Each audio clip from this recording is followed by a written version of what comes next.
Tonight's episode brought to you in part by ThreatLocker, raising the bar and innovating IT security. Do zero-day exploits and supply chain attacks keep you up at night? Worry no more. You can harden your security with ThreatLocker. Imagine taking a proactive, deny-by-default approach to cybersecurity, blocking every action, process, and user unless specifically authorized by your team.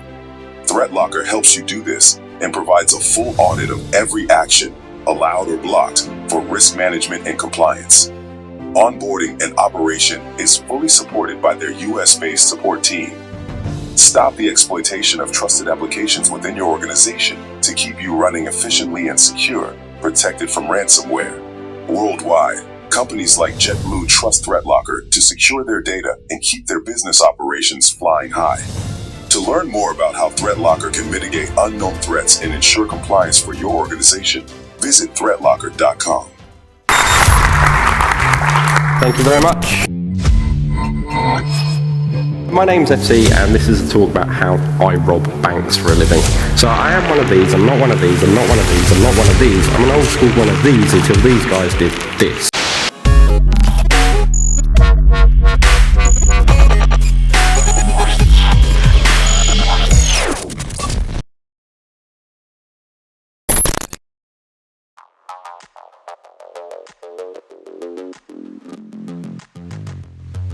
Episode 9.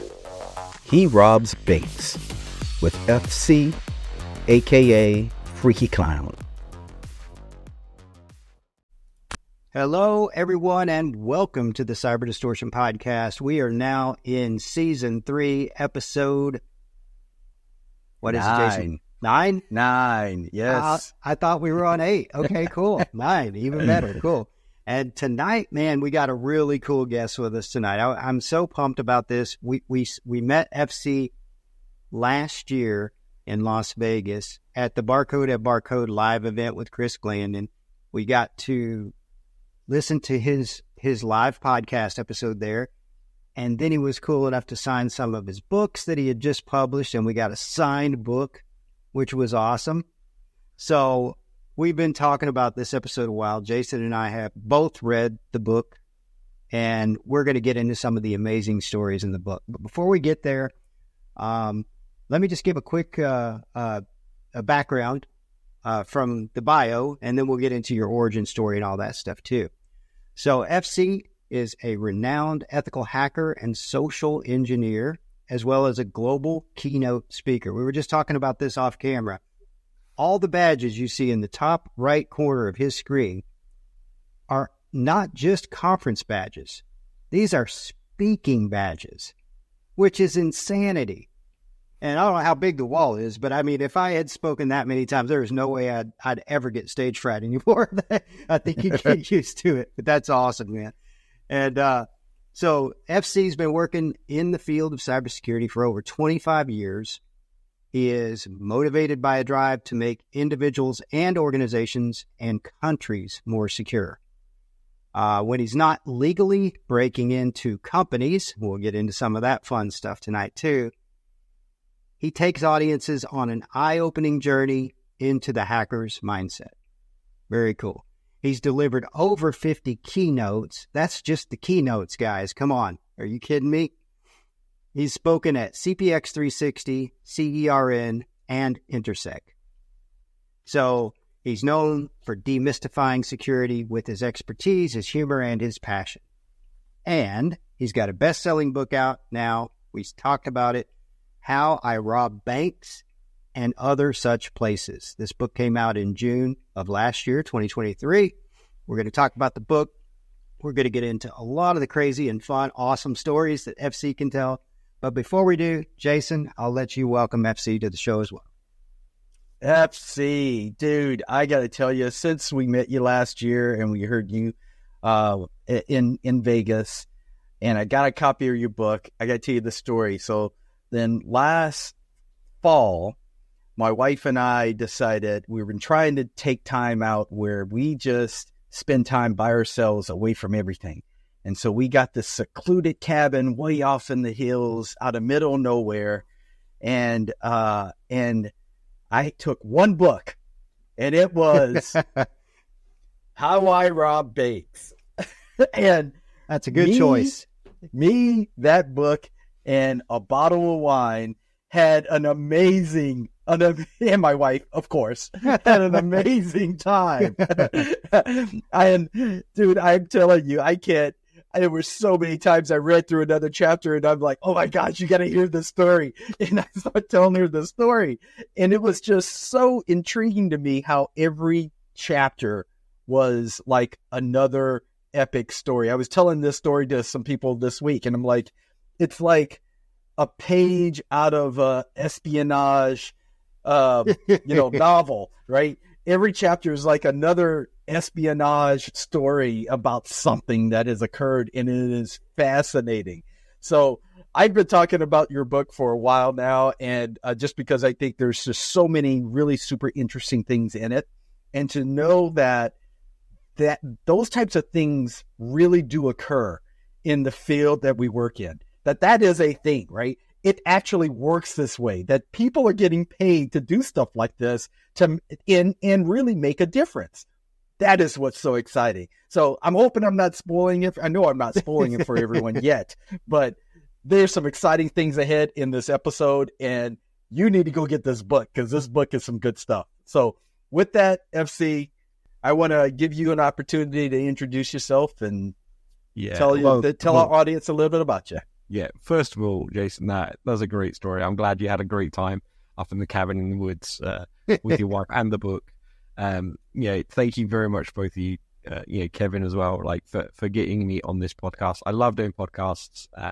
It was a great day back last year in Vegas for Barcode, and again this year to be back there again. I was very fortunate to know Chris very well for that. I've been excited to get on this podcast with you. Let's get cracking. Let's go through some stuff, right? Because I've got a million stories that didn't make the book. I've got a million stories that did make the book. Anything you want to talk about, absolutely free for all. So, great. So let's jump into this. So where I'd like to start is your origin story. I like to build the suspense up to the great FC that you are today. Like, where did it all start? The fully matured FC version that we have in front of us today, right? Yeah. So, like, where did it all start? Like, when you was a kid thinking about what you wanted to do, did you ever start this idea of saying, you know what? Someday I want to rob banks for good. No, it was never like that. It wasn't planned. There was no big idea behind it. I grew up in the east of England, and I grew up in a very, very poor area, should we say, and I came from, it's hard to say I come from humble backgrounds without sounding disingenuous, but I really did. Like, so my house that I grew up with didn't have running water. We had a tin bath that we had to, heat water on a stove that was coal powered to have a bath. We had no outside. We had an outside toilet. We didn't have an inside toilet. There was no carpets. My bed, I used to. This is straying already into like some horrible territory, and I don't mean to upset anyone by this, but I had quite an abusive family, and so I would sleep under my bed. On the concrete, because that meant that my dad couldn't get to me because he had a bad back, right? So like that's where I felt safest. So I had a really shitty childhood, to be honest, right? And so my parents went around a lot, and then computers came out, and they were a thing, right? And I had some friends that had some original ones, and they just had little toggle switches on the front. Like there wasn't a keyboard yet. It wasn't that advanced. And then later on, like the Atari 2600 came out, and then we had like ZX Spectrums that came out. We had a keyboard, and then by the time I was getting into sort of school, we had BBC Micros, which nobody's ever heard of, and the Amstrad CPC 64. That was another one that I had. So as computers evolved, I got more and more into them because I didn't really have any friends. I didn't really have any family, so that was all I knew. And back then, when you got a computer, you had to tell it everything to do, right? Like you couldn't just boot it up and then everything's there and the internet exists, right? This was all pre that, so you got a manual and you had to read it and you had to understand it. Otherwise, it did nothing. It just sat there blinking at you, like waiting for you to tell it. What's next? Yeah. And so from that, I really got into computers, and then the World Wide Web was invented, right? And that's where things really kicked off, right? Like I remember seeing the first ever hyperlink. It was the first one I ever saw. It's still ingrained in my memory. It was a grayish background that you'd open up in a browser, and it had a bunch of hyperlinks. I think we should bring that word back, right? No one uses that anymore. Yeah, right? Yeah. There was a couple of hyperlinks, and one of them was in pink. And if you clicked on that, it took you to the second page, and it was like, what? That is mind blowing. Like, it was just crazy. So I was really, really into computers, right? I was the nerd. Still am. There's a shock. And so at my school, I was bullied a lot. As nerds are throughout the world. Here, we're going to take it over one day. Yeah. And we are I taking remember over. Going to, like, by the time I was in secondary school, the internet was a big thing. We were doing lots of 2600 hacking stuff. We weren't really breaking the law because there weren't laws to break around it. Like, it was one of those things. So I'm very fortunate around that. But I learned a lot. And I remember going to a fancy dress party once. And I can't remember what I was supposed to be. I really wish I could. And people ask me all the time. I can't remember. But my bullies were there from school, and they said, "Oh, you look like some kind of freaky clown." And I was like, "Sweet, I've got my new alias for tonight, right?" Because you always No hack way. the aliases, you just circle Wow. through them. And so I went back. That was the one I used. That's the one that's got famous. None of the cool ones did. Yeah. That one got famous, Yeah. right? I Yeah. can't change that now. Wow. So that's how Freaky Clown was born, as my hacker alias. And Wow. I That's love it. crazy, man. it's a weird story, but like that's how it happened. Like it's one of those things. You said something here that it was like, it must have been deep in my subliminal brain, but it came up exactly when you said this. I'm like, oh my gosh, I just had that dream of the other night. So often when I've done very challenging things in life, when I was younger, those memories of that stick with me, and they'll come up randomly. As I'm older, I'll have dreams about this stuff. And Yeah. one of those was reading those dang manuals. And I kid you not, I was having a dream that I was cleaning out some stuff, and I had a whole series of these Texas Instruments TI 99.4A manuals that I was putting onto the side because I was going to keep those, because those are history now. I might go back and read them. And worth some Do you know money what, now, right? too, probably. Speaking of that, what I was doing just before we got on, when I moved over to the US, a friend of mine, who shall remain nameless for now, gave me a massive box Oh, of nice. 2600 magazines. Wow. And so I'm Nice. currently making my way through the collection of 2600s, because I never That got is to too read them cool. when I was in the UK, because they were just impossible to get hold of. So Yeah. Oh, that's awesome. that's That my is awesome. cool.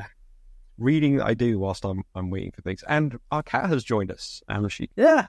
I heard her a Hello. minute ago. I thought. Hello. Yeah. All right. Here we go. What's the cat's name? Freaky Kitty?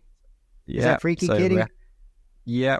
So I've turned my keyboard off so that she doesn't start typing on my other machines over here. Well, that's a great story. I love hearing people's origin stories and their backgrounds. Yeah. And Jason and I talk about this in a lot of our episodes, is that it's so fascinating to see where people come from and how they ended up in cybersecurity I was or in infosec. super lucky, right? Like, so I was always into computers, loved everything about them. And I am really unbelievably fortunate that the whole thing became an industry and that I have a job in it, right? Because If it was just still some crazy fucking hobby that only like 20 people in the world did, I would still be doing it. I just wouldn't be paid for it, right? And I'd have to go out and get a proper job, whatever one of those is. But I'm really fortunate, and I count my blessings every day that I get to do something I truly, passionately love every day. And that's like all of us. The other thing you said that stuck with me too was this whole thing of this story around being identified as a nerd. Back then, being identified as a nerd was a horrible thing, right? Yeah. Everyone just looked at you like, oh, you're a loser. You're a nerd. No one wants to be like you. You're not even cool and all this stuff. Yeah. And I used to hate that, man. I hated that terminology, right? Because I'm like, call me whatever you want, but it's not going to change the fact that I'm still going to do this because I believe not only do I enjoy doing this, I believe this is going to be something great. And it does give you some drive as well. It's like, the number of people from my school, like teachers in particular, that thought I was going to amount to nothing. And it's I'm just a little bit above nothing. I'm just a computer hacker now. I'm not changing the world, but I'm doing my best. Yeah. Well, you're changing it in a lot of ways, man. You really are. Making it more secure, at least. Way more than you think you are. That's for sure. And speaking of changing it, we've got to get into some of these stories in your book, man. There's sure. We could do 3 hours just on the book, but what I want to do, we got to get into some of the stories that really stuck out for me when I read the book. One of them is the very first one. I think it's chapter 1. If it's not chapter 1, it's chapter 2. But it's when you're talking about your very first bank job. The first bank I ever robbed. Yeah. Yes. What a story. Can you tell us that one?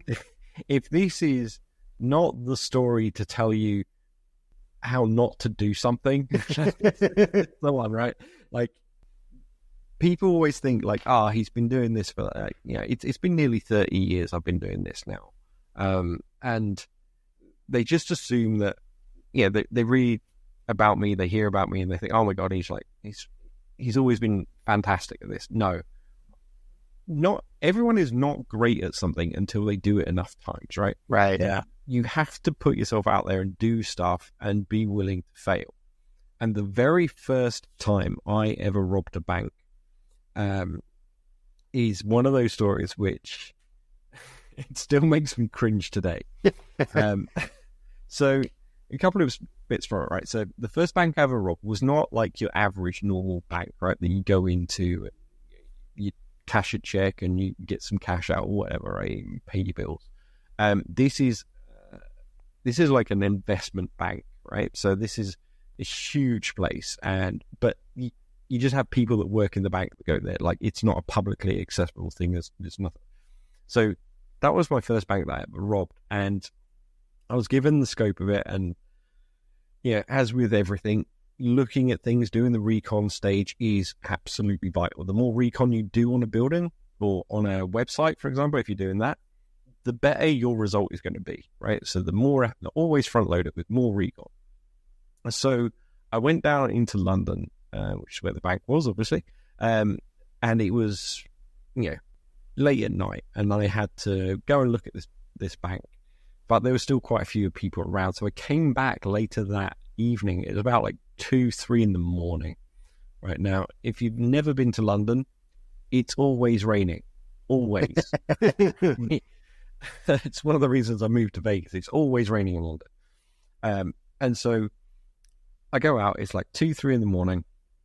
I've got dark blue clothes on, right? So here's the first tip for you, right? If you're going to do any subversive stuff at night, don't wear black. It really shows up, right? Wear dark blue, right? So everything's dark blue. Got cargo pants on with like tools in and stuff. I've got a balaclava on my head that's wrapped up to look like a beanie hat, right? So I don't look that suspicious. So I'm wandering through. I get to the front of this bank and I'm looking at it, and man, it is a fortress. Like, even if you drive past it today, it's like, that's an intimidating building, right? Unless you know it's a bank, you probably wouldn't know it's a bank. Yeah. So I'm looking at this thing and I'm like, shit, this is going to be hard, right? I've never done this before. How the hell do I do this? So I'm walking around the building, just trying to scope it out, trying to stay out of the way of the cameras. And I'm looking at it, it's raining and it's just miserable. And then I sort of get lost in a bit of a trance, right? Because what I'm doing is I'm looking at the windows, right? And I'm trying to work out, is that a window to a stairwell? Is that a window to an office? Is that a window to a bathroom? So you try and build a mental picture of what the inside looks like, Right. based on what you see on the outside, right? So I'm sitting there, I'm just arms folded, looking at this building, just trying to piece together everything. And I hear a voice behind me, and it's not really a voice, it's just like a, excuse me, mate. Right? And I'm like, yeah, what? Because I'm still focused on this building. I'm like, yeah, what? And it's like, what are you up to? And I was like, this is the moment where you know I am not a professional. I'm standing there, I'm looking at the building. Without turning around, I'm like, I'm trying to work out how to break into this bank. And then I hear this intake of breath that makes me snap out of it. I turn around and there's two policemen. And the last thing they were expecting was that answer. And the last thing I should have said was that answer. So cue several hours of me explaining what my job is. And yeah, that was it. It went downhill very quickly. Oh my gosh, that's so bad. But the next, like it all smoothed over. It was actually pretty cool. They were super chill. They were like, "Oh my god, this is actually like a real job." And I'm like, "Yes, I've never done it before, but it's a real job, I promise." A couple of things stick out right there when you tell that story for me. One, they had to be thinking you were fucking with them, right? They had to be thinking, "There's no way this dude." There's no way anyone would say, "I'm trying to break the wall back." And like, then the other thing, absolutely ridiculously stupid, or you're just pulling. Yeah. What is this guy thinking? But the other thing that stuck out is you're new to this. Obviously, they're sending you out on your first job, and they send you to Fort freaking Knox for job one. Well, yeah, right. Okay, so we'll caveat that a little bit. I was able to get into that building. The next day I went in. I just ruined that building. Like it was a joke. It looked very impressive, but the security was absolutely unbelievably poor. Like it.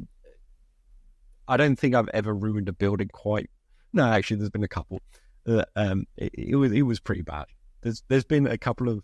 I'll go off on a slight tangent. There was a government building I had to break into once, and I got in like, I want to say it was like under 10 minutes.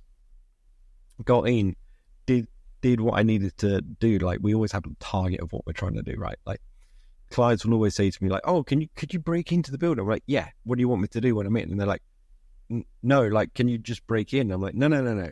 I'm going to get into your building. What do you want me to do when I get in the building? So we have this back and forth always. And then eventually they give me some ideas of what they actually want to be done. So in this case, they were like, "Oh, can you get to this place and do this thing?" And I'm like, "Yeah, cool." So about like 10 minutes in, like it's like 9:10 or whatever. And I'm just done. And I'm like, "Okay, cool." So I leave. And the client's like, "Well, we've paid you for the week." And I'm like, "Not my problem. You have better security." And they're like, "Well, if you don't mind like spending a bit more time, can you like break into it again, like a different way?" And I'm like, "Yeah, okay." So I go back in the afternoon, break in again, a completely different method. Get in, do the thing, get out. And they're like, "All right, can you do something else tomorrow? Like just do it different." So I ended up breaking into that building like 5 times over that week. Oh my gosh. And he was just like, once every day. Come back to doing it. Like, just do something. Like, give me something. I've ruined your building. So. Write up the report for Monday, Tuesday, Wednesday, Thursday. Yeah, wow. That's insane. I mean, that's like 5 times horrible security, right? Yeah. You would think at some point they would have been like, "Okay, dude, please just quit. Yeah. Stop. Just go. Just go home. Act like you never met us, right?" Wow. So speaking of that, let's move on to another one where you told a story about this helipad gig that you did, and that is just a classic story. I had so much fun with that one. But you know what I'm saying about recon being the biggest thing. Yeah. This is one of those I wish Google Earth was around before I did this job. Yeah. Right. So I was given a great task, right? So a client of ours came to us and was like, "Hey, we got a bit of a strange ask, right? We're a something, and we are getting a new helicopter. It costs like, I can't remember how much it was. I did look it up, and I'll put it in the book. But it's expensive helicopter, right? They're like, we're getting this helicopter in. There's a ton of security around it. We want to know if anyone could steal it. Can you steal a helicopter for us?" And I was like, hell yes. Now we're talking. It's like GTA, right? Like Grand Theft Auto type mission. Yeah. At the time, I didn't fly. I'd never been in an airplane. I'd never been in a helicopter. I didn't know anything about helicopters. I like, shit. Like, this is going to be crazy. I'm going to get up there. Because I knew I'd get in, right? And I'm going to steal a helicopter. And what am I going to do? Like, fly it off? I don't know what I'm going to do, right? So, but I kept that all inside. I was like, yes, we can do that. That's not a problem. So it's scheduled for a couple of months away, right? So it's all good. And then I do some recon of the building, and I'm like, yeah, it's going to be nice and easy. So another job cancels on me, right? Now, how social engineering the physical stuff generally works is it's not like a pen test where you set the specific date. You go like, right, I'm starting at 11 o'clock on Monday, and I'm finishing like, 5 o'clock on Thursday, right? These are the hours that I'm going to be pen testing. With physical stuff, you give them a window, right? And you say, somewhere between this date and this date, I'm going to attack your building, right? Because you need to make it as realistic as possible so they're not like gaming the system. So I'd given them some dates in this month of when I would come and steal the helicopter. I still had no idea. I hadn't done any research on how to do anything with helicopters. So I gave them this window, and then another client piece of work got postponed. And I remember at the time being really annoyed about it. I was like, fine, I'll just swap the jobs around, right? So I'll do the helicopter one at the end of the month, and then I'll do the next one following that. And so I rock up to the site at the very, very beginning of that window. Like, I think it's like the second day of that window, something like that. So there's a month-long window, and I'm now there right at the start. And so I break into the building. It's all nice and easy. I've done my recon already. Like, I know everything. I know where it's going to go.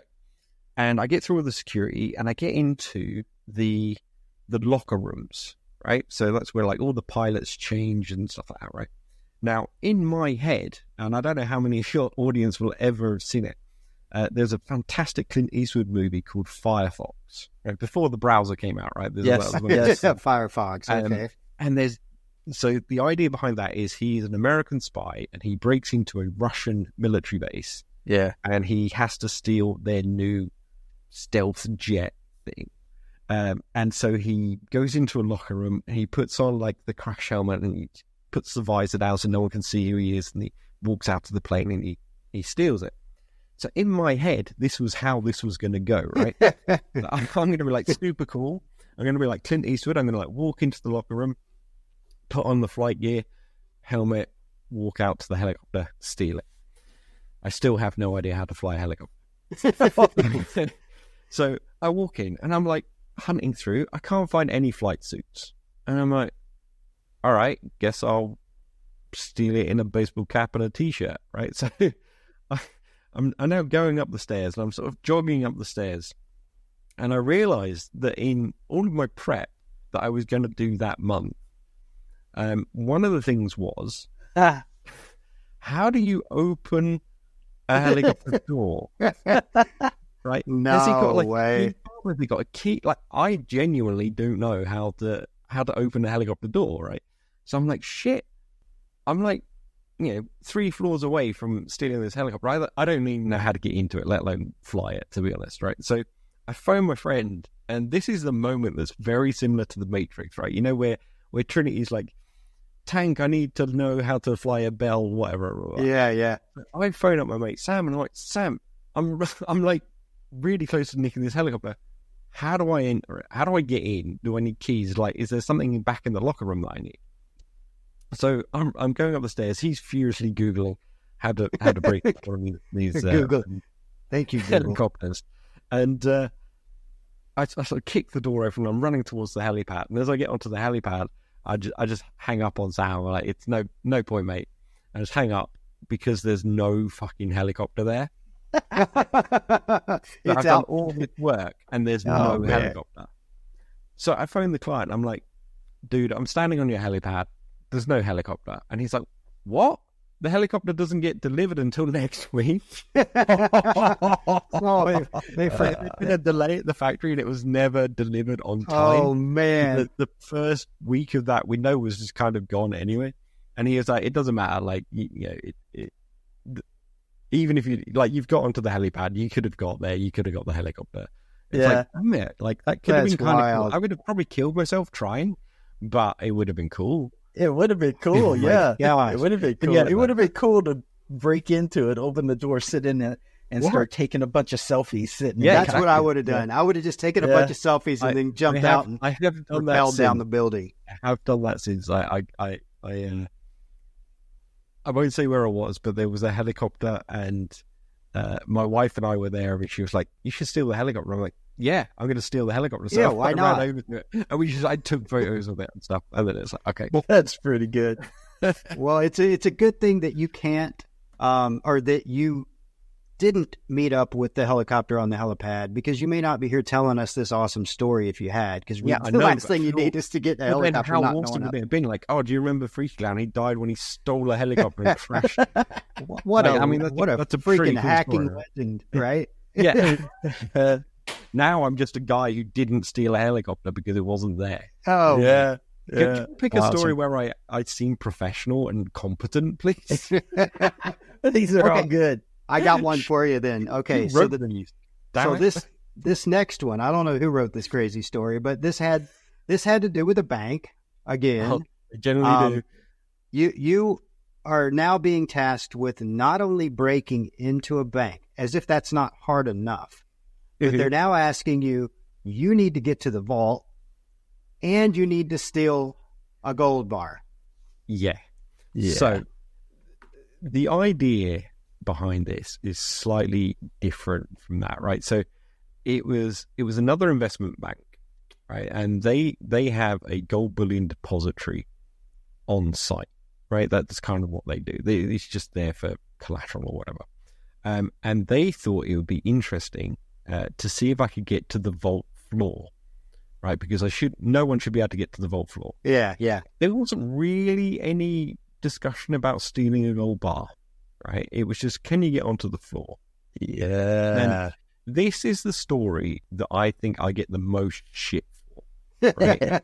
Because people come out of the freaking woodwork going, I work in a bank and like this would never happen. Yeah, it wouldn't happen at your one. It happened in this one, right? And it was, again, you've chosen a story that makes me look incompetent because this was pure luck. Nothing more than that. It was just, honestly, there's no amount of recon that could have predicted what happened in this day, right? So I break into the bank, right? Breaking into the bank's freaking easy, right? You just walk in. So I break into the bank. I do a couple of things that the client has asked, and I'm like, okay, right. They wanted me to get onto the vault floor. Now, if you know anything about physics, the vault floor is going to be on the bottom floor, right? Vaults are really fucking heavy. It's heavy, right? They don't put them on the 18th floor.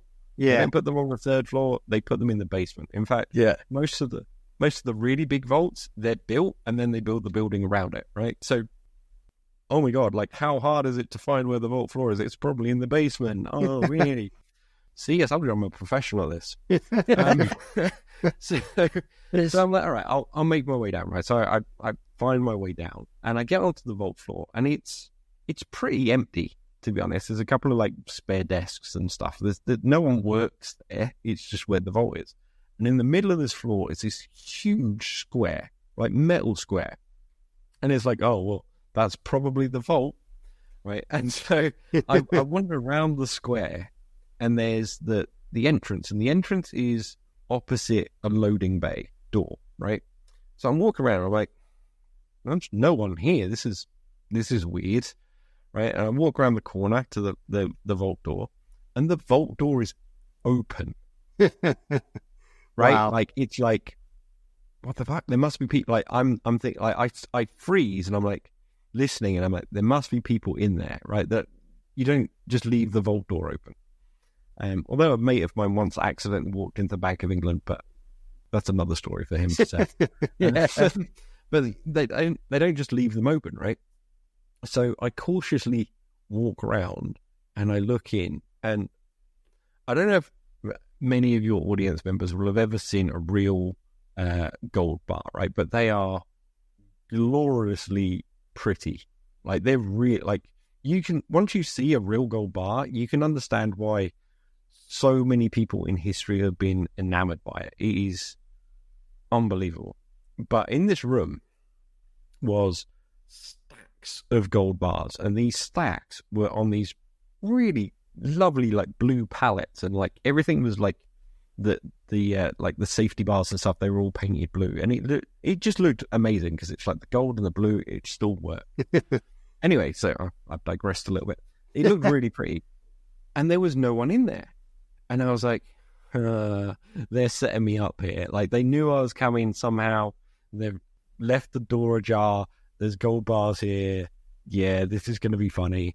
So I'm like, I was a bit nervous, to be honest, right? You were asking about stage fright earlier. I was nervous about this because it's like, I'm going to walk into a vault. Nobody knows I'm here. What if they shut the door? Yeah. So I Call the cops. Yeah, right. So I walk in, and I'm like, all right, well, maybe it's fake gold. I pick one up, and they're really fucking heavy, right? Like, if you can't quite understand the density of gold unless you've picked it up, but it's a bar about like so long, and it weighs about the same as like a 6-year-old kid, right? If you were to pick one of them up, oh god, like, on one hand, or if you want like a better analogy, like a case of beer and then like another 6-pack on top of that. Like it weighs a lot in a small amount, and it's not like sharp like a razor sharp, but it's got like sharp edges. Like, it's made of metal. You can tell that it's not as soft as you maybe think. And so I was like, I picked up this gold bar. I was like, holy shit, this is real. Like, I'm gonna nick it. Yeah. So I walk out of the vault and I look around, and there's like this rucksack thing. So I take my jacket off and I wrap the gold bar in my jacket because I don't want it to, like, just, if I dropped it into the bag, it would just rip through, right? So place it into the bag, and I'm sort of like, there's still no one here. This is ridiculous. So I walk out of the vault floor. I walk out of the building. Every moment I'm like, they're leaving a bit late for this prank, right? Like, they're gonna get me any second. And I walk out of the building. I walk around the corner to like this little cafe thing, and I'm like, all right, I've got like $500,000 in gold in my bag that nobody knows about. So I phoned up the client. I'm like, yeah, I did all the things that you asked me, blah. By the way, I've got one of the gold bars out of the vault. And he was like, where are you? And and literally within like a minute, he comes running through the door. Like, everyone's like, what the fuck's wrong with this guy? Runs over and he's like, have you got it? I was like, yeah, I have. So I like sort of show it to him. He's like, come with me. I'm like, all right. So he calls this like big board meeting, and this is like, exec dickheads. They've got this massive mahogany fucking boardroom thing, and they're all bumbling around. They don't know who the hell I am. I'm just this like kid in a baseball cap with a bag, and they're all like mumbling to themselves. And the guy says, like, show them what you've got. And I'm like, all right. So I pull out the bag, pull out my jacket, and I just like let it flop out of the bag, and it just right on the mahogany. Takes a chunk out of the mahogany table. And I'm like, oh shit. Oh man. They're all just like staring at this gold bar in disbelief. And I'm like, yeah, I took this from the vault like 20 minutes ago and left the building. And they were all like, they just exploded. Like the noise, it was cacophony of noise from that end of the table. Wow, and it was just like, holy shit, this has gone well. And eventually we found out later what had actually happened, right? So it was just sheer luck, right? So there had been that day a unexpected assay of the gold, right? So that's when they get experts to come in and they'd test the quality of the gold, and they'd just count everything. And what they needed to do was remove 2 or 3 of the bars, take it out of the loading dock to where their like assay van was that had all the equipment in, and test them. And the 2 security guards that were on duty there had decided that it was more important to follow those 2 guys out with the 3 gold bullion bars to the assay van, and they were stood right outside that loading dock. Like, if they'd have turned around, they'd have probably seen me, but they never did. They were more worried about those guys, and they never shut the vault door because they knew they'd be coming back in like 5 or 6 minutes. So it was pure luck that was happening, that they were out there and that they had left that vault door open, and that I was there at that precise minute. Like, if I'd have been like 5 minutes later, I wouldn't have got in.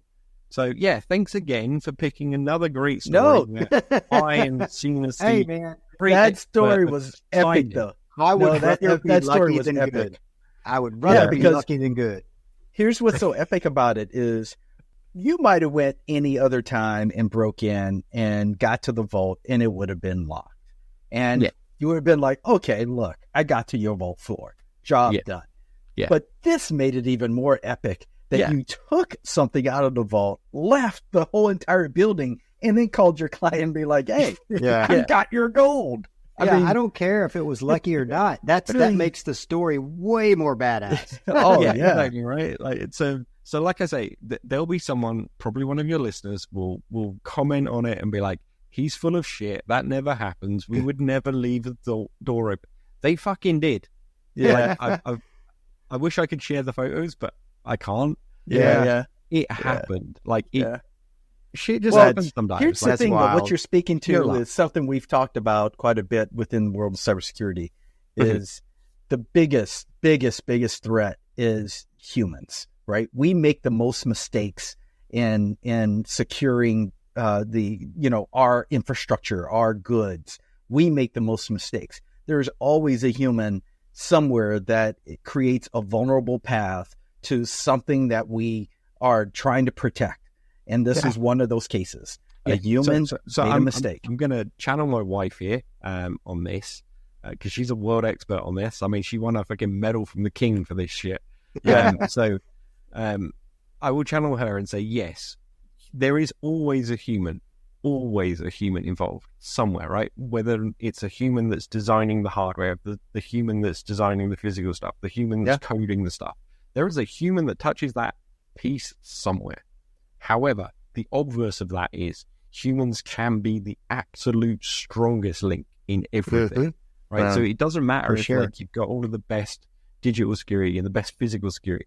If the humans are not trained and educated enough, you are screwed, right? And that's kind of why we started Sygenta. It was like those 3 areas of expertise come together in our company. And if you train your humans well, then they are much more of an asset than all of the other stuff that you could potentially have. Yeah, that's a really good point. Kevin and I just was having that conversation today in terms of cybersecurity and risks associated with AI, in that the landscape of risks really haven't changed in terms of how to secure it, because at the end of the day, it still comes back to what you just said, training people on how to keep your stuff safe. That's what it comes down to. Always. Yeah. AI is a new tactic, but it's still the same end game. If your employees or if the people don't know how to defend themselves against the new tactics, which you do have to train them on, you're leaving that gaping hole in your security. But at the end of the day, they can be the strongest point in your defense system, or at least the final layer that determines whether or not you get breached or not. Yeah, I mean, just look at something like the Bangladeshi heist a few years ago, or the attempted Bangladeshi heist to steal $1 billion. Right, like fucking Dr. Evil style. It was spotted. It was spotted by a single analyst in New York. He saw a typo, and that was it.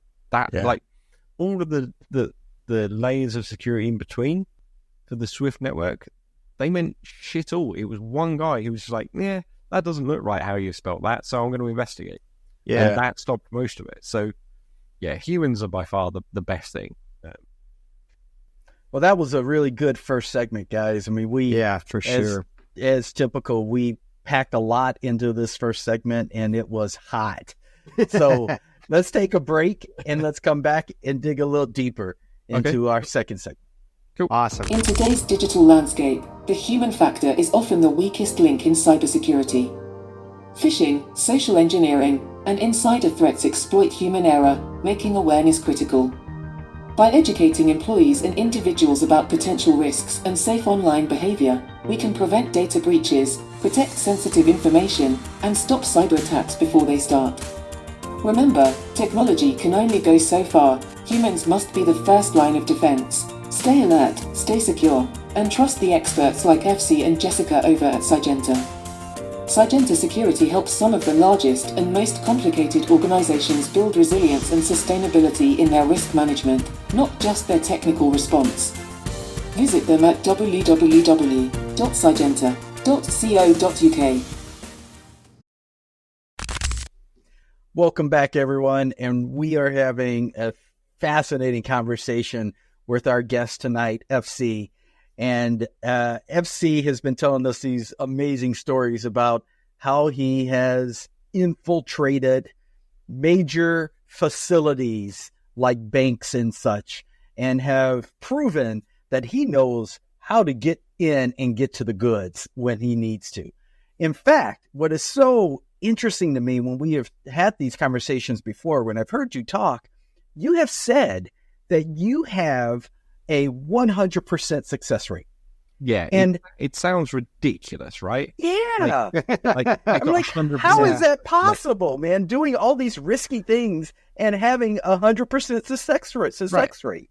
Okay, right. Like, again, we're gonna focus on my incompetence here. It's not because this is what this whole podcast is about. Like, bitching on me, right?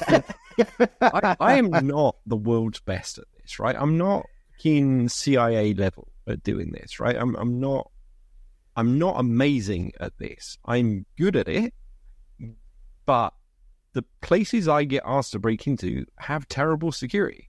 Right? Now, yes, there's a lot of experience involved in this, and I know some interesting tricks and tips and whatnot and how to do things. That comes with experience, right? So the chance of me getting in goes up.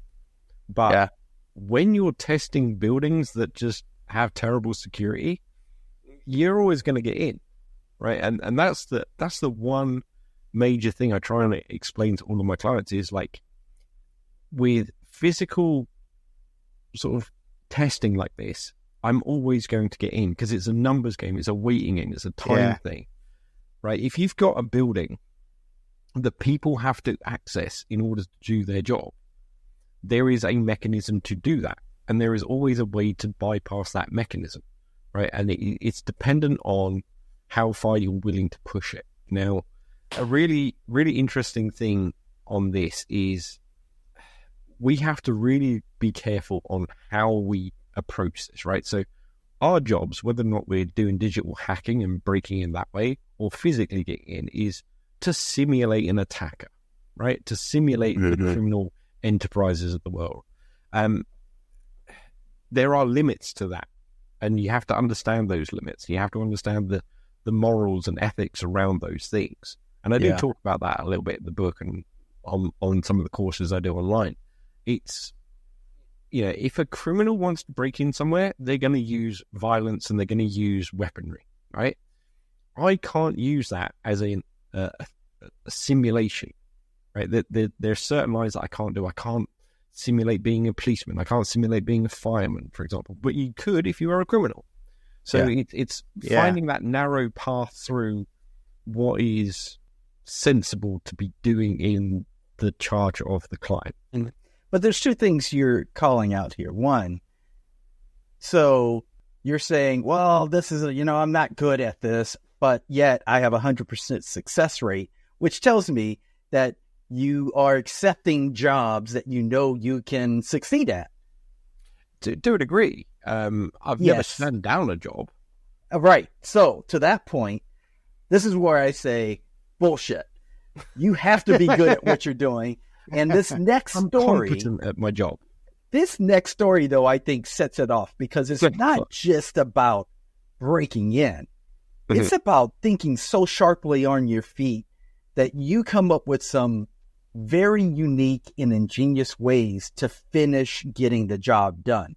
And yes, right, if you was an evil, attacker that was trying to get in, you can do so many other things. But I think the art of how you approach this and still succeed at it is what makes it so fascinating. Okay. So tell us a little bit about the plotter story. This is one of my favorite stories. And I tell this story often. I tell this often just because of how fascinating it is and how well you were thinking on your feet to solve getting the job done. Right. So we need to give the audience context here, right? So whenever you speak to anyone that's in security and you say, right, I want to know what to protect, they will say the overused term, which is protects your crown jewels.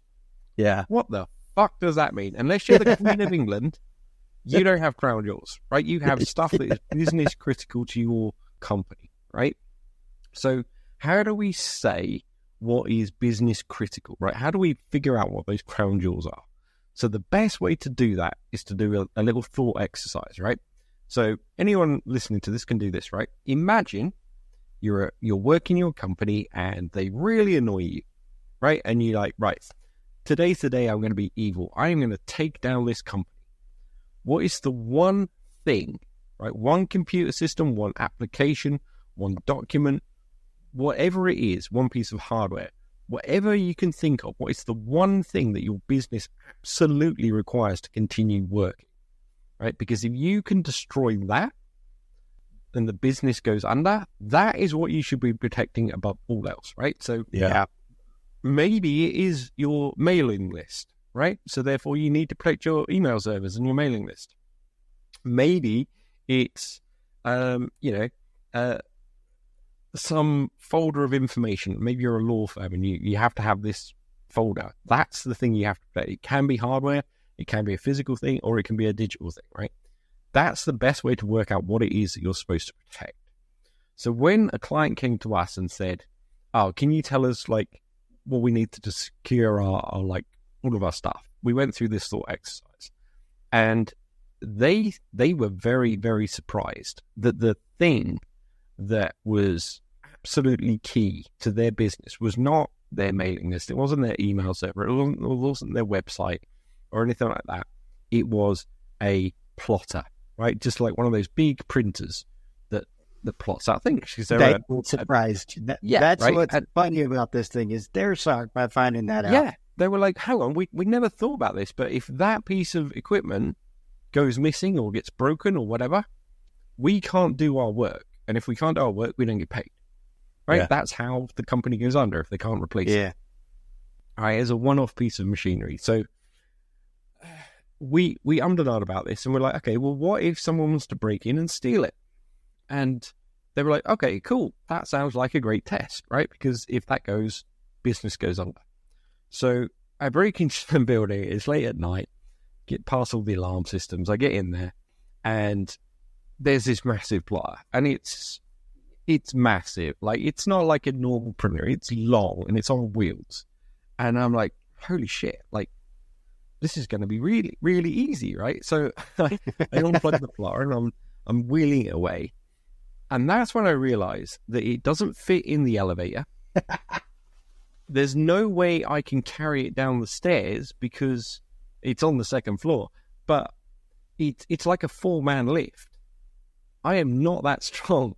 And I thought, there was a moment, right, like where I got it down like one step and I was like, this isn't going to work because this is really heavy. And if I break this, their business goes under. We have to like kind of balance that out. So I was like, right, I need to work out how would a criminal steal this plotter if they were on their own? Like, how would we get it out, right? And I thought, I'm not going to get it down the stairs and can't get it in the elevator because it was obviously like brought up in parts and assembled in this like on this floor. And so I found access to the roof of this building And so I dragged this thing out through the access port and onto this gravel roof. And I just dragged it along.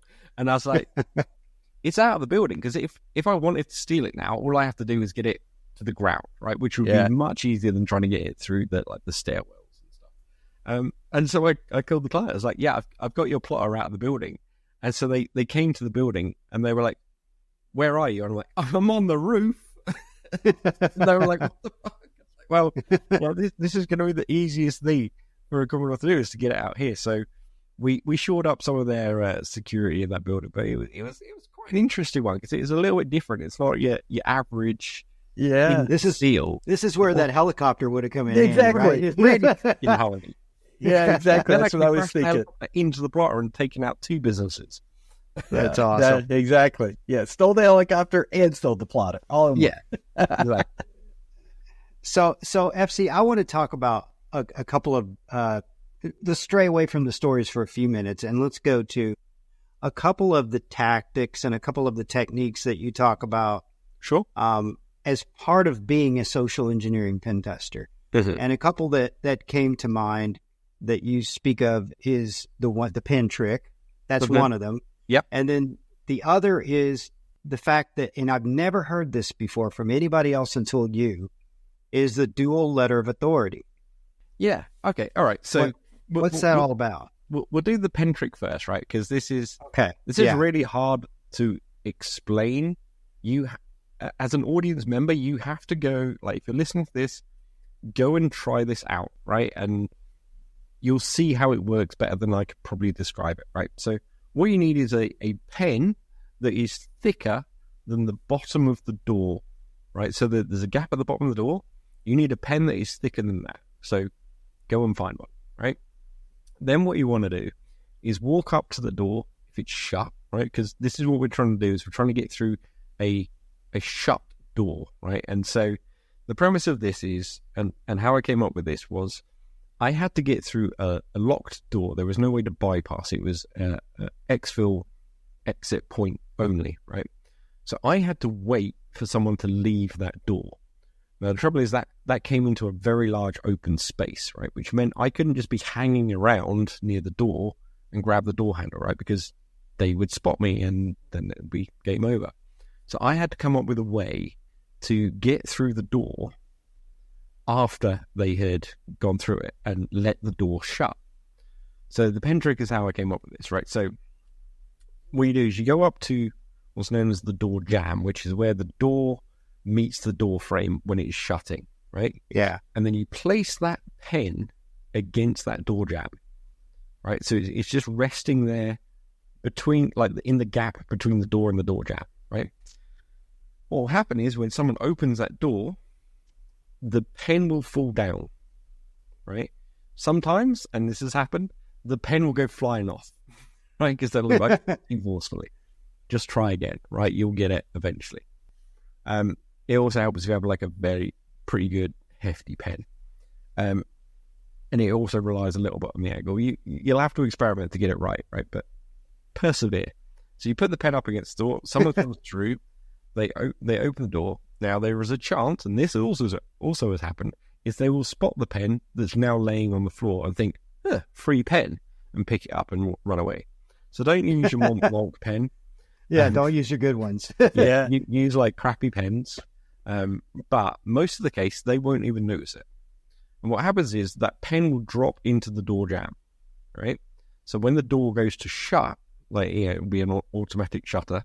When it goes to shut, it will jam against that pen and the door won't shut properly. Now you have to be careful of this. This is another thing, is some doors are, they have an ajar alarm, right? So if the door is left ajar for too long, it sets off an alarm. That's just to prevent people from doing shit like this, right? So if you're going to use this, make sure that the once the pen drops and it's safe enough, just walk up to the door. You don't have to run up to it. Just walk up to it gently, open it, right, and just kick the pen out of the way, right, and then you're in. That's how to use the pen trick. It does take a bit of practice, and like I say, I've seen pens go flying. I've lost pens.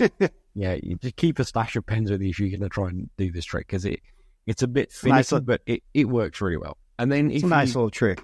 I like if it. you want to make sure that you have entry later on as well to something like that, if you've got a door that has a magnetic lock on it or something, just a small piece of chewing gum onto the magnet as you pass through, and then it will shut enough that the ajar alarms won't go off, but it'll be just enough gap that it will mean that you can pull that door open. And then you can move it if you need to later. Very cool. Very so cool. you were saying about the dual letter of authority. Yeah, the dual letter of authority.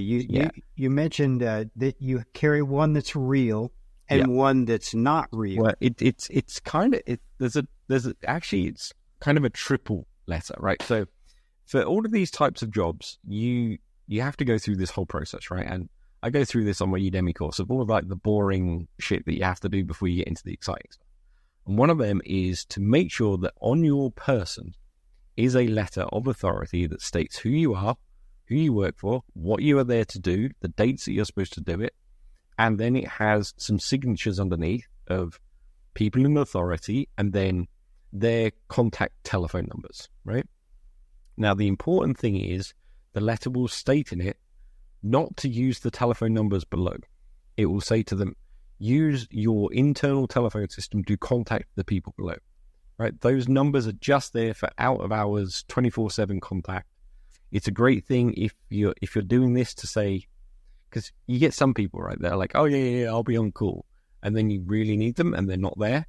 And so the great thing to put in there is a clause of like, if you do not answer this phone call, you are getting charged 20 grand. Wow. That'll get me out of jail. Yeah, right. That makes them really sit up, and it's part of the contract. It's not part of this letter. It's like you have to answer this call. Yeah, I had one guy who was on holiday that week, and I was phoning him, and it was like he wasn't answering. This is your get out of jail free guy, and he's on holidays. Thankfully, it wasn't for that. It was actually just to get into a server room. I was there for a pen test, but it just shows that like sometimes people say they'll pick up, but they just, so put it as part of the contract, make some money out of it. If they don't pick up. But anyway, the letter states don't use that, right? You have to use your internal system, and the reason for that is the second letter that I always carry, right? The second letter is a copy of that letter, except the numbers have been changed, right? The telephone numbers. Those telephone numbers go to colleagues, right? Yeah.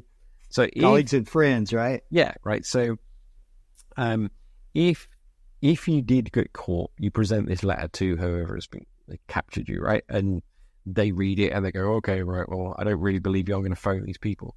So they look at it. They don't read the letter properly, which is the first mistake.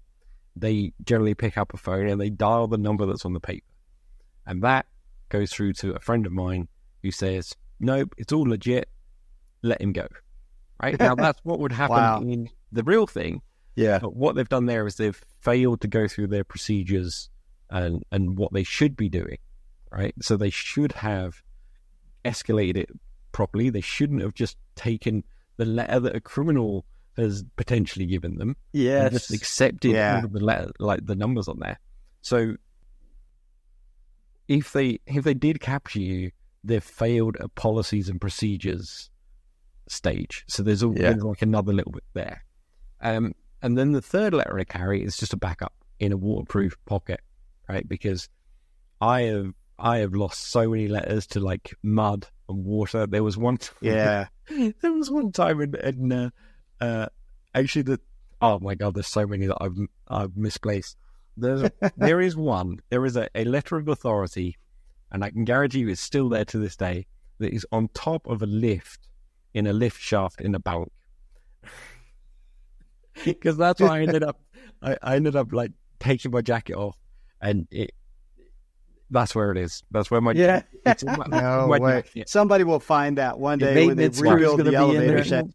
Maintenance crew's going to be in there. Is like, what's this paper doing here?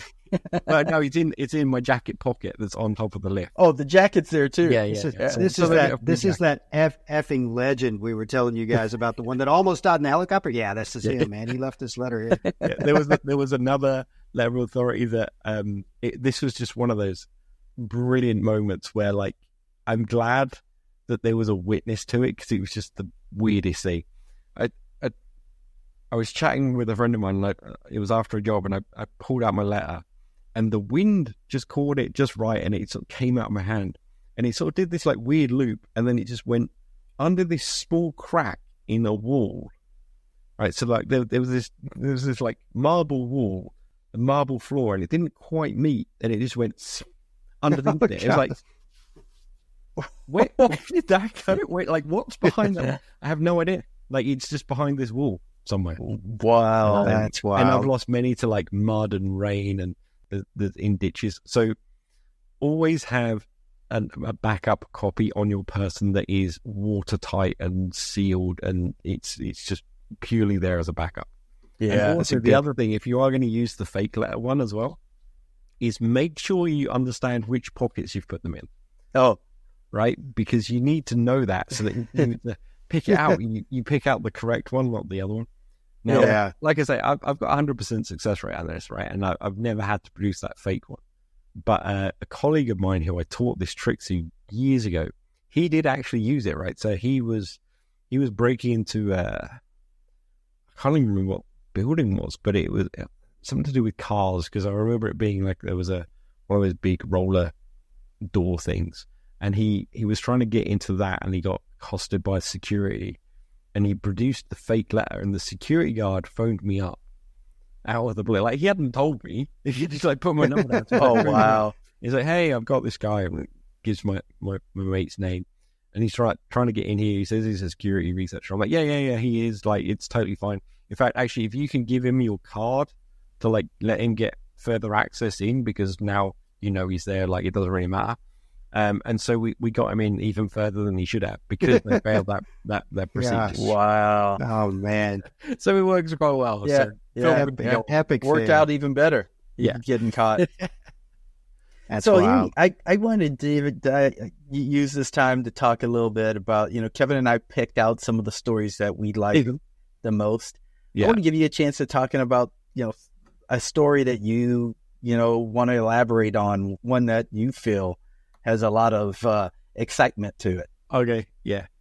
So I remember the first time I ever kidnapped someone professionally.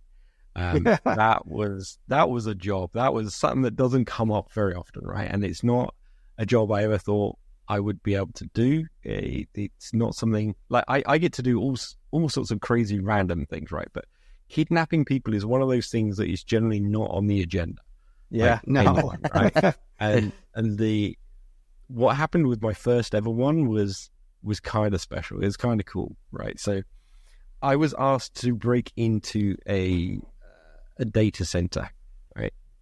And this data center was very well protected. Now, they'd spent a lot of money on this data center and the protection of it, and they had called in specialized security to protect it, right? Now, this gave me some consternation when I heard about it, because what they had two teams of security, and they were all ex-Gurkha guards, all Gurkha military. Yeah, right. That's the reaction most people are. Like, you've either never heard of Gurkhas or you just know that it's a bad day. Right? So there's two teams of Gurkhas, and it's like, holy shit, how the fuck am I going to do this? And They're armed? well, this was the blessing. They were not armed, right? Because this was in the UK. So but you didn't know this, probably, right?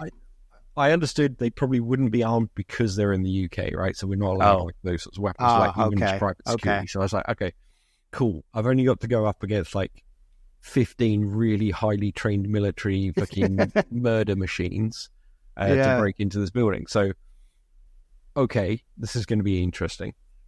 So, it had never intended to be a kidnapping. It had been intended to be just like a smash and grab and like sort of just get in, get out type thing.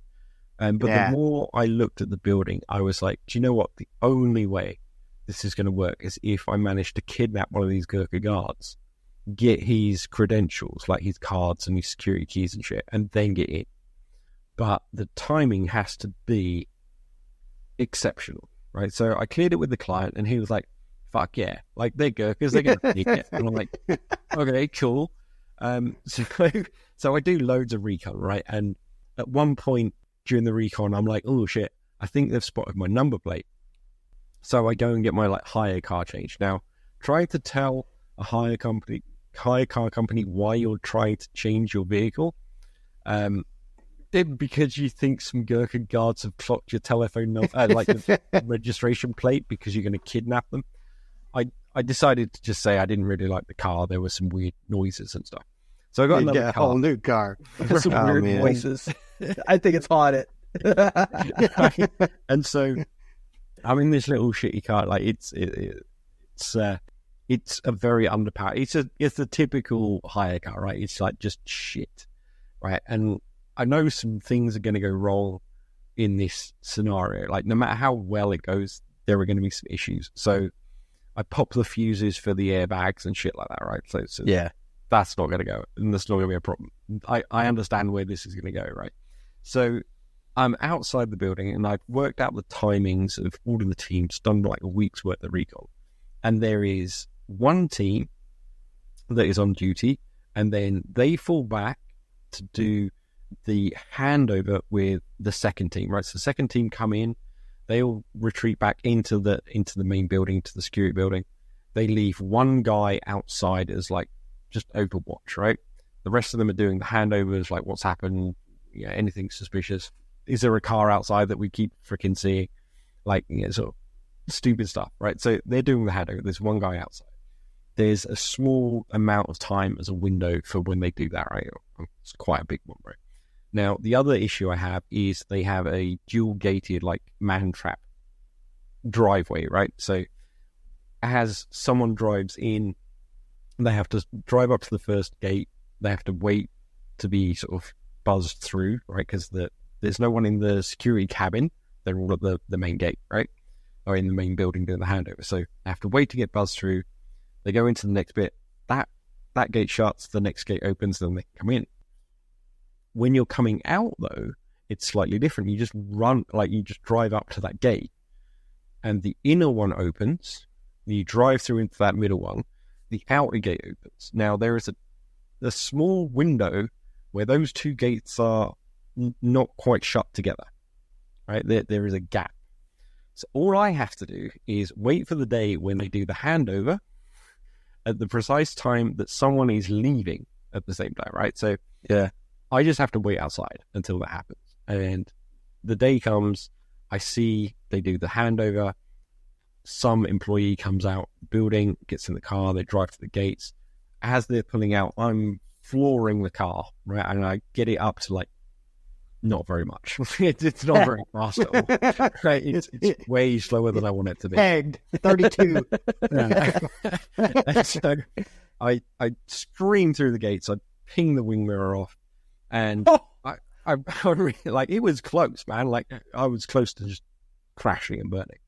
Get through the gates. I realize I'm now doing like 30 or 40 mile an hour in a car park designed for like 7. Right? Yeah. So I realize I have no option to try and drive round anything. So I go flying through these little fucking hedges, bouncing over these curbs as I do so, careening towards this guy who is now starting to pay attention to me because there's now a car coming towards him. Like, the guy has like the fucking situational awareness of a sloth.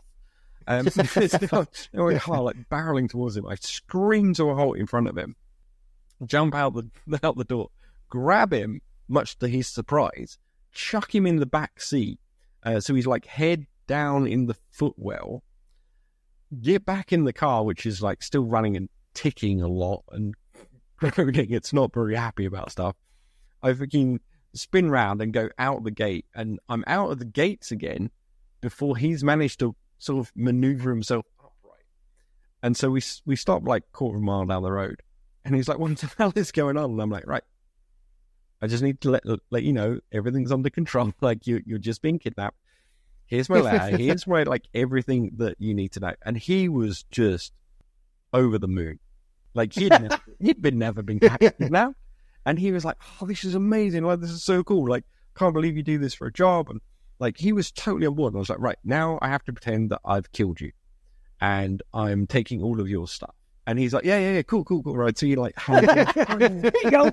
Like, these keys are the ones for the front door. Like, you need. Do you have any fake blood? I can put some fake blood on. Yeah, right. So it's like, okay, this is all kind of cool. So No way. I run back to the place, I get through the thing, I get into the building, I do all of the stuff that I need to do, right? That's the boring stuff.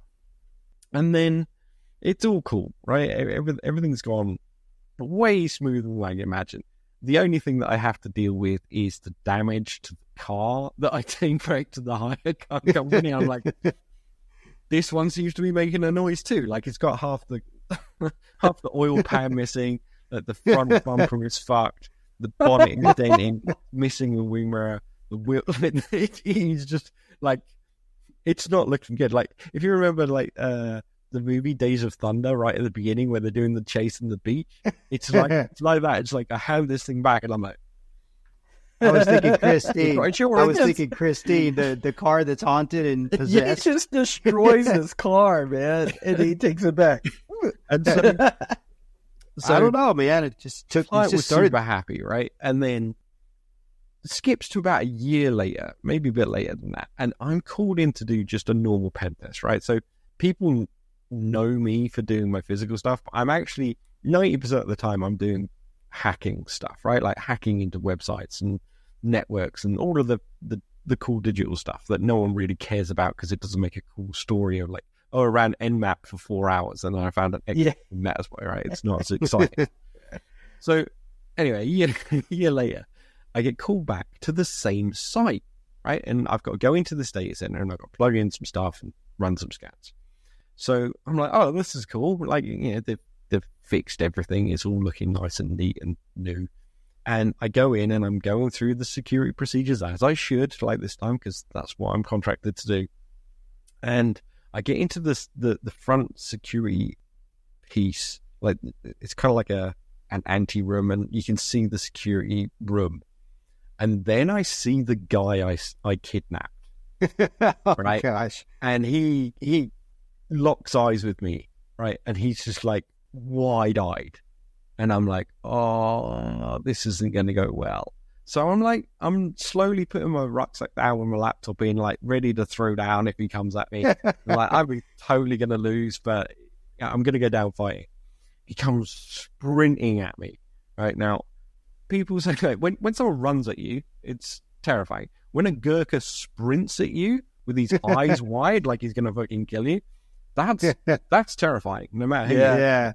Yeah. And he gets to me and he just throws his arms around me and gives me just the biggest hug I've ever had. Like, he Awesome. was ecstatic to see me again because I hadn't seen him again since I basically stole all his stuff, right? Yeah. So he was over the moon and he was jumping up and down and he was so excited. And he's like, come with me. Like, you've got to meet everyone. And so he takes me back into the security room and he's introduced, like, this is the guy that kidnapped me. I told you he kidnapped me. Because apparently what happened was he got back in and everyone thought he'd just fucked off. And he's like, no, I got kidnapped. I've lost all my stuff. And they were like, yeah, whatever. So there was never any real proof because I was never seen again. Yeah. And by them, like, they couldn't prove that I had kidnapped him. And so there I was, and he was so happy. Like, he was like, he'd been holding this weight for a year. Now he'd been vindicated. That's so and, like, funny, man. This guy kidnapped me. Yeah, that's hilarious. While you're trying to do another job. Yeah, it's like, right, can I actually do my job now? But, no, he was so cool. They were just the nicest bunch of guys I've ever had the pleasure to meet. They were so good. That's too great, man. So for anybody listening, if these stories aren't enough to make you want to go get the book and listen to the rest of these stories, because there are some outlandish stories that we did not cover tonight. That are definitely worth buying the book just to listen to or read those. Because they're all crazy. There's some little tips and tricks in there, like that's what I was going to say. Pick locks and break into safes and all sorts of stuff. So there's anybody looking to get into social engineering. Yeah. There's a lot. If you're going to get into pen testing, absolutely there is, and lots of tips and tricks we didn't discuss. Yeah, but absolutely. Guess what? We don't have time because we still got to get to the hypothetical segment, Jason. Oh well. Let's take this quick break and jump into the last part of this good stuff. Cool. All right, let's do it.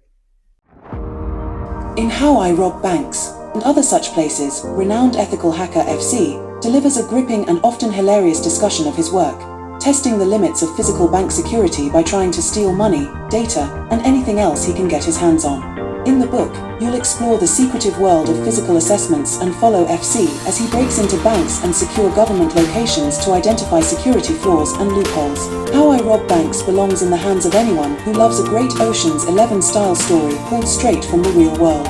Grab your copy today on Amazon using the link below.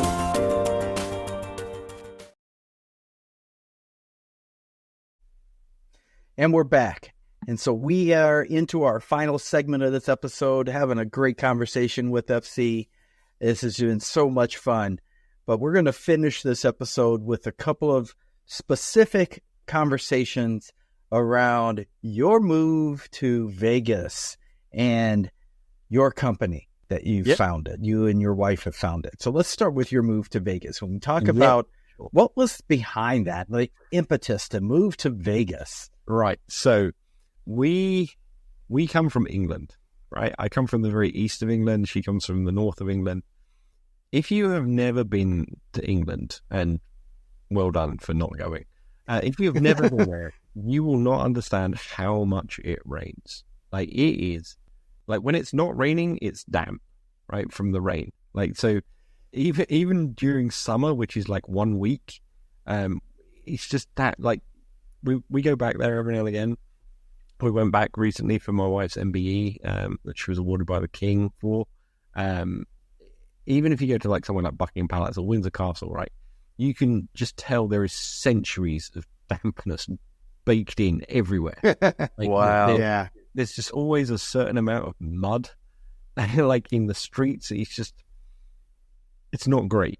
And then after like 40 odd years, we were like, do you know what? We travel the world a lot for our clients. We do a lot of speaking stuff around the world. The company doesn't stop, right? Wherever we are, we can work from. And we're like, hang on, other than our family, what is actually stopping us from doing this anywhere? Like, we were literally sat by a pool. I think we're in Abu Dhabi or somewhere. And we're like, why don't we move here? And then obviously we realized Abu Dhabi is not the best place to move to. We like the dry heat. We don't like natural disasters. We want to be like safe, right? And we've always loved America, right? And so we're like, okay, let's try Vegas, right? Like, we'd been to Vegas before. When we first came here, we were like, it's gonna be shit, right? Because it's everything that she and I hate about everything, right? Just off the top of your head, you immediately think the Strip, and you think, oh my god, it's just an awful place. But we came here the first time and we loved it. Like, because once you get out of that strip, the strip is just like a mile and a half. Yeah. Mile. The rest of it is unbelievably stunningly beautiful. And it's just, everyone's super lovely. Like, it's just so nice. And we're like, let's start in Vegas, right? Let's move to America. Let's start in Vegas. And if we don't like it, we'll be able to look elsewhere. So it must have been about it was around COVID, I would say. No, before COVID, actually, when we were in America. Actually, it was probably for our wedding, actually. So quite some time ago. And we're like, let's go and speak to an immigration lawyer, right? And so we went to this immigration lawyer, and they're like, oh, right. So how did you get into the country? And we're like, by plane. And they're like, so you're here legally? And we're like, yeah. And they're like, we don't deal with legal cases. And we're like, okay, cool. How do the legal people emigrate to the US? And they were like, we don't know. Like, you'll have to go away and speak to someone. So we flew back to England, and we approached an immigration lawyer there. And they're like, look, there's a couple of ways that you can do it. One is you pay like basically $1.5 million, and you can get in, or you start a business and you have to employ X amount of people in that time, or you can do what's known as the EB1, which is like the creme de la creme of visas. You get a green card straight away. It's what, if you got a Nobel Prize, you get it, right? Like, there's no questions asked. So we started that process of talking about that, and then COVID happened. And then years went past, and we were like, shit, we still want to move to America, but like, we just can't right now.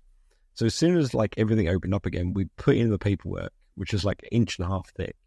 And they were like, okay, this is cool. Like, that'll And we were like, what? And they're like, right, you've got an interview at the embassy in, it'll probably be within like 6 months. And it was like a month later. And Wow. our immigration lawyer was like, we have never seen any visa process go through so quickly. Yeah. Be aware that if they approve it, you have to move within 6 months. So we were like frantically selling stuff. Yeah. Also the cars. Wow. And then we went to the US embassy and they were like, cool, like we got, there's like, you spend so much time like figuring out what they're going to ask, and you talk to the lawyers and they say all these things that they're asked, and they literally asked us 2 questions. Like that's how good my wife is at her job, right? Is like, fuck yeah, we just want you. Like it doesn't matter. It's just a tick box at this point. Yeah. And so after like 5.5 years of looking for it, it was done in a couple of months, and then we moved to Vegas straight away, and then we've been here for almost 2 years now. Yeah. We love it. It's the you best. You only go through the process that fast if you have really good credentials behind you. Yeah. And that's what helped you guys out so much. There are 9 sections, and they want you to hit 3 of them. I think we hit 7 out of those 9. Wow. Which was unbelievable. It was extraordinary. So yeah. Well, that's Fascinating incredible. story too. So speaking of your wife, Mm-hmm. You guys have started the business here in the States, Syngenta. Yep. I was out looking at your website earlier this week, and your quote on the website says that your approach to cybersecurity is more than just penetration testing or user awareness. Mm-hmm. And you're helping large organizations protect themselves from the truly bad hackers. Can you speak a little bit to the business, what you guys do exactly and how you're doing that, and your approach to So what you do? So years and years ago, when we were back in England still, I was the head of offensive cyber research for Raytheon, like huge defense firm, right? It was a very prestigious job. Yeah, of course. Very prestigious job, and I absolutely loved it. And my wife at the time was a self-employed, doing her own contracting. And she and I would chat about stuff all day, every day. Like as soon as I got home from work, we'd talk about things. And it soon became very clear that we cover 2 different sides of cybersecurity, right? So I cover the digital hacking side, the physical security side, and she covers the more important part, which is the human side. And we were like, there is no company out there where you can go to an expert in each of those areas under one roof.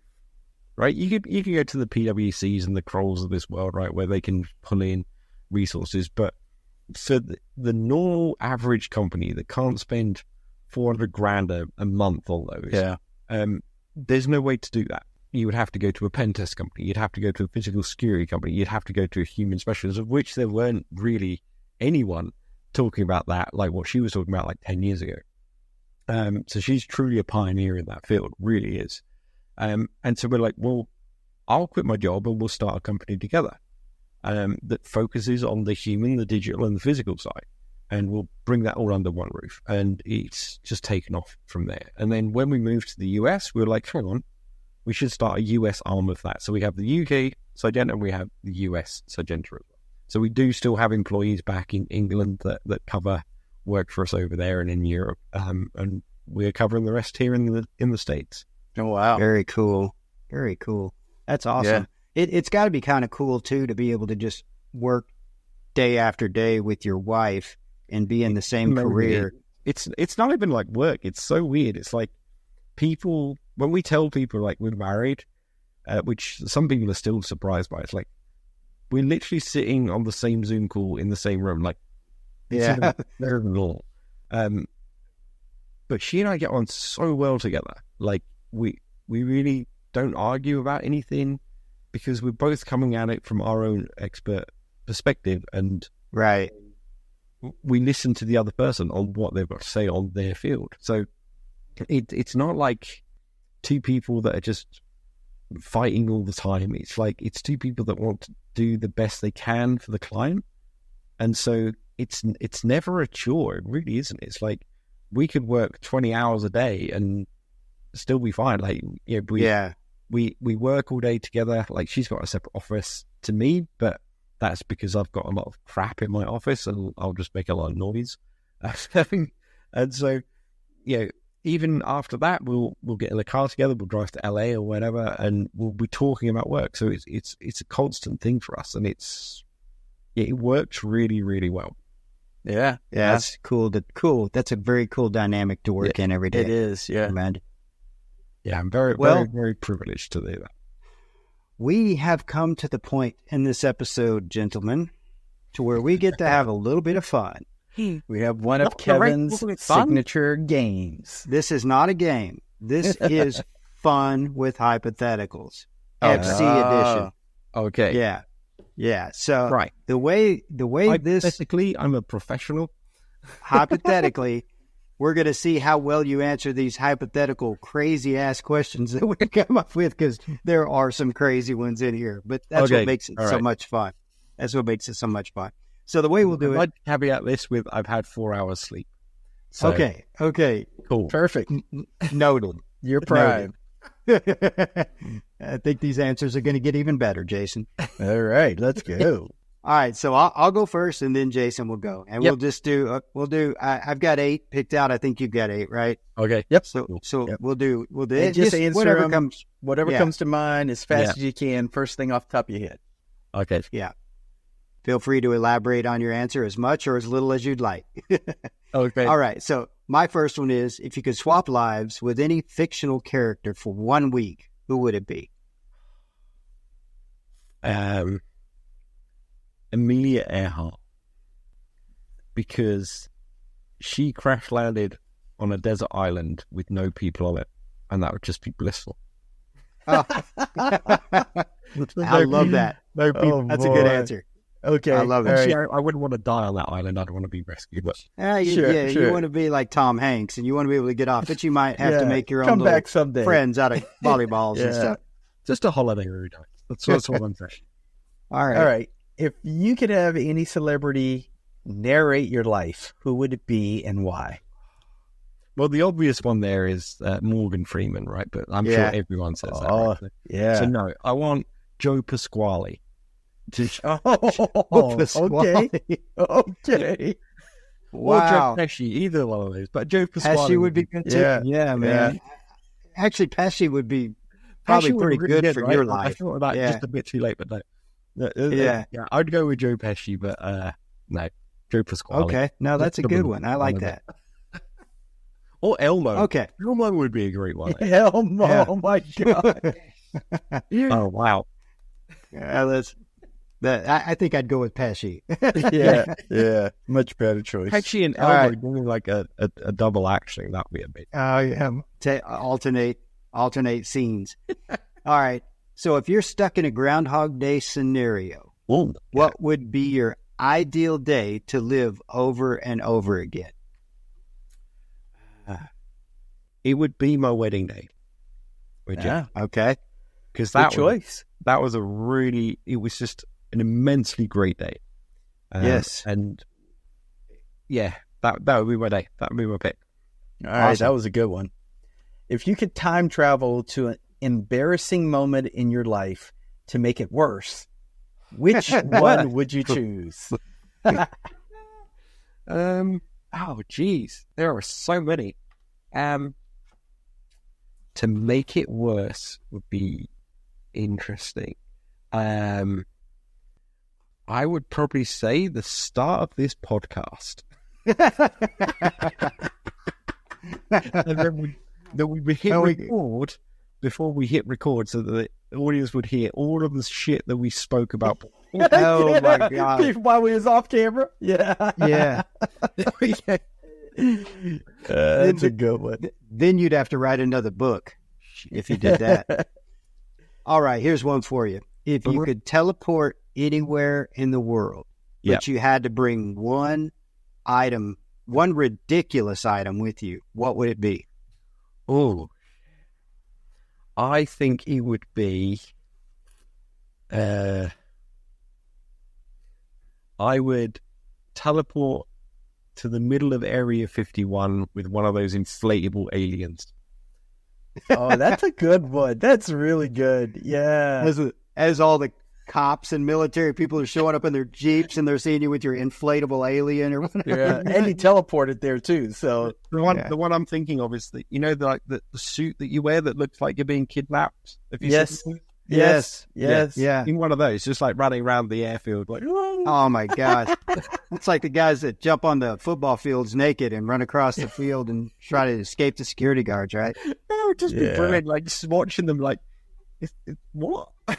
Is that real? Like, You're not going to believe this, Captain. Yep. that's a man being kidnapped. I don't know. Not You'll have to boring. see it for yourself. All right.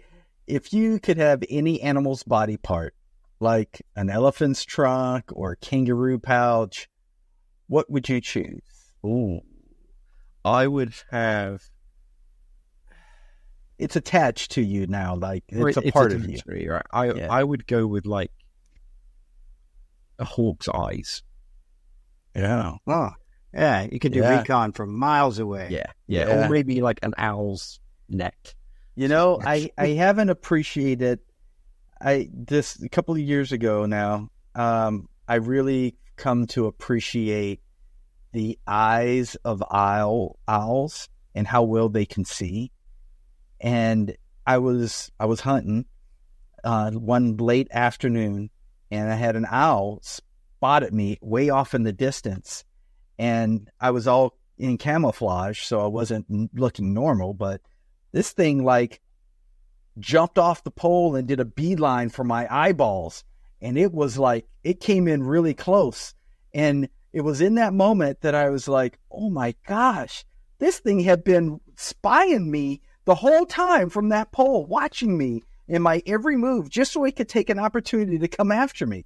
And then I had an appreciation to how well they can see. Yeah, it's incredible. Yeah. And that FC is why we do this game, because there's no chance in hell that Jason thought when we started he was going to tell the owl from a deer blind story. Absolutely not. All right. If you had to choose between having spaghetti for hair or maple syrup for sweat, which one would you pick? I would go. That's a tough one, right? Like, does the spaghetti hair grow? Does it have sauce? Sure. Let's say you can have Rapunzel spaghetti hair if you want it. Yeah, because I would go for that, right? Because there's a couple of things. One, I could have a handy snack whenever I wanted. Also, I could potentially, reverse world hunger. Like, just come and eat my hair and it will grow back. And then just everyone, I'm going to cut off a quick meal here and have my lunch. Oh, All right. Yeah, I'd go with that. Sweating sticky maple syrup would be gross. I would just like be living in Florida. Like, you'd just be sticky and horrible all the time. Yeah, true. That's true. All right. If you could choose a fictional character to be your imaginary friend, who would it be? I already have them. But all celebrities are my imaginary friends already. You talk to them every day. Yeah. I just pretend they're my friends. All right. If you were forced to watch one movie on repeat for 24 hours, which movie would you choose? That's a good one. Because I love movies. Like, more than anything, I love movies. I can quote so many good movies, old 80s classic comedy movies too. Right. So I do a lot of flying, right? And I'll put on like the Lord of the Rings trilogy and watch it back to back, right, on a flight. Yeah. That's a great way. But if I was forced, like Clockwork Orange style, forced to watch a movie for 24 hours on repeat, it would be Airplane. Oh, I love that one. That is the funniest movie ever. I'd laugh just thinking about that movie. The fog is getting thicker. Neon's getting large. I had a brilliant moment years and years ago. This was like 30 years ago. I was in a job doing some sysadmin stuff, and I was just starting around with their security. And I had the opportunity. Now, if anyone has not seen Airplane, please do go and watch it before you get the rest of the story. But those of you that have seen it, you'll get the reference that I'm talking about. So I had literally watched it maybe 2 weeks before this happened, right? So the movie was ingrained in my head again. And my old boss at the time, and this will date it, he hands me a fax that has just come through, an order fax, and he says, actually, what do you make of this? And I started going, oh my God, it's bringing me to tears to think about it. I'm like, approach a pterodactyl. And he just looked at me with like dead eyes, like, what are you talking about? Oh my God. The funniest thing is that scene is There so, has never it been. doesn't even have a place in the movie, but it's so hilarious. It's insane. It was just like the perfect setup. Like I couldn't have asked for better. It was it still makes me chuckle even today. The only thing better would have been if before you said it, if you said, man, it looks like I picked the wrong week to stop sniffing glue. Yes. I use that line a lot, and then people are like, so I've stopped using that line. Yeah, that's a good one. All right.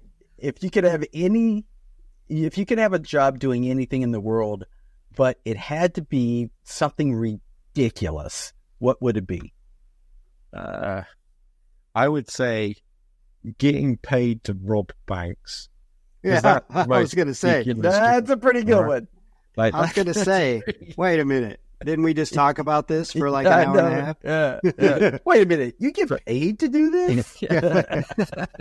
I thought you just did this randomly.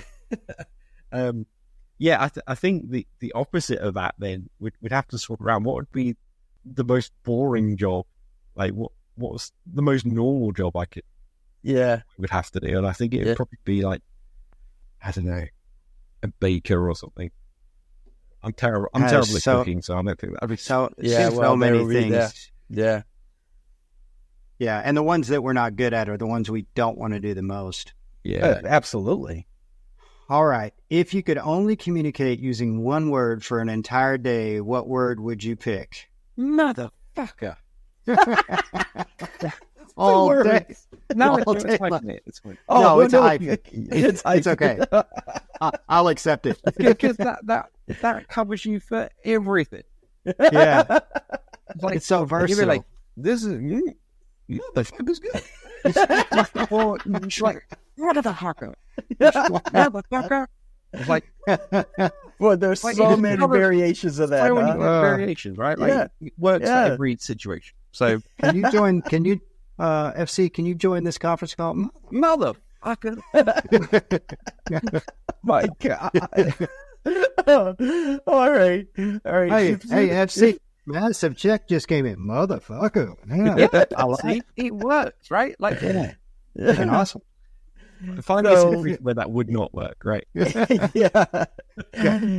If you could create a new law that everyone had to follow, what would it be? Be nice to each other. Yeah.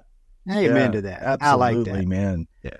No kidding. Too many assholes. You never know what the fuck is going on in people's lives. You can't judge what they're going through. Like, no matter how shitty they treat you, it's like, maybe you had a shitty childhood. Maybe you've gone through some trauma. Like, maybe you're just having a bad day. Maybe someone in your family's just passed away, or something bad is going on. Like, just treat everyone how you'd want to be treated, and just realize that you can't tell what other people have been through.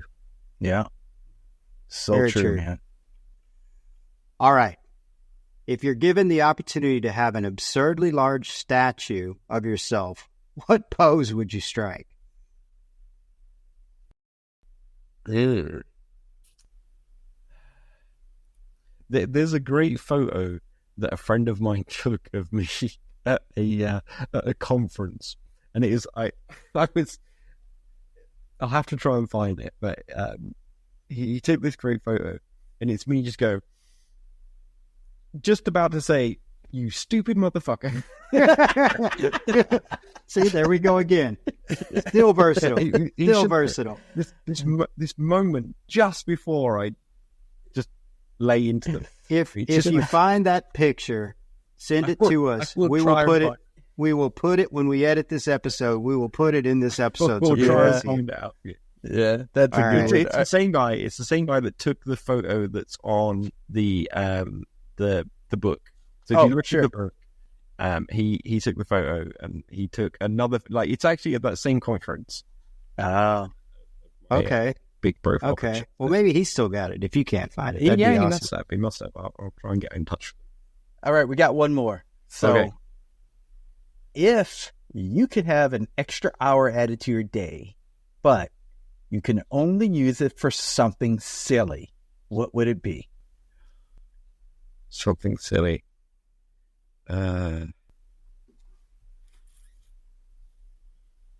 I think, to be honest, I don't know what I'd do with that one. It's like an extra hour of my day just sounds horrific right now. Like way too many hours. I think the silly thing would be to go to bed. But Yeah. what would be Make up time by Wait, sleeping do I have to do the same silly thing every day, or I can? every single day. Same Every silly day. thing. Yeah. Then I would say play with my cat. Like that's the silly thing. Yeah. Roll around on the floor with her because she is just gorgeous. So that's Yeah. the silly thing I would love. That's the to do. silly thing. I wish I had more hours in the day. And we met Yeah. her earlier She came tonight. up here. She's Freaky just cat. like wanting attention. So it Yeah. would be nice to spend more time with her. All right. Well, FC, We this done? was awesome. This was awesome. I'm sorry. We can give you more if you want them. I mean, Well, I think you should do the whole podcast of this. Just like quick. here you quick, go. quick. Here you go. If you could have a personal theme song played every time you accomplish something, what would it be? What would your personal theme song be? Personal theme song would be, I don't know, anything by the Prodigy. I think, yeah, I Anything by grew The up Prodigy. with them. They're great guys. I knew Keith very well before he sadly took his life. Yeah, I think anything by them would be just blast out random segment from any of their songs. Yeah. right. Yeah. Right on. Yeah, for me, it's Pink Floyd. Blast really? any Pink Okay. Floyd song. Yeah, Yeah. love me some Pink Yeah. What about Floyd. you, I used to listen to me a lot of Pink Floyd. Yeah. All right, guys. Well, this has been a lot of fun, FC. Yeah. Really had a lot of fun. This is Really, yeah. exactly the reason why we do this podcast, is to Absolutely. sit down with great people like yourself and have these amazing conversations and help our listeners kind of discover what life is really like and what people are really doing to make a difference in the world and the world of cybersecurity, and how they're using their skills to enjoy what they do, but also do something to make a difference. Yeah, we haven't touched on like the really important stuff that people have to do, like write reports on all this. It's not all fun and games, people. It's Yeah. lots of Yeah. boring word shit. Like learn to use Word, learn to use spreadsheets like Excel, learn to use the fucking terminal if you've got it.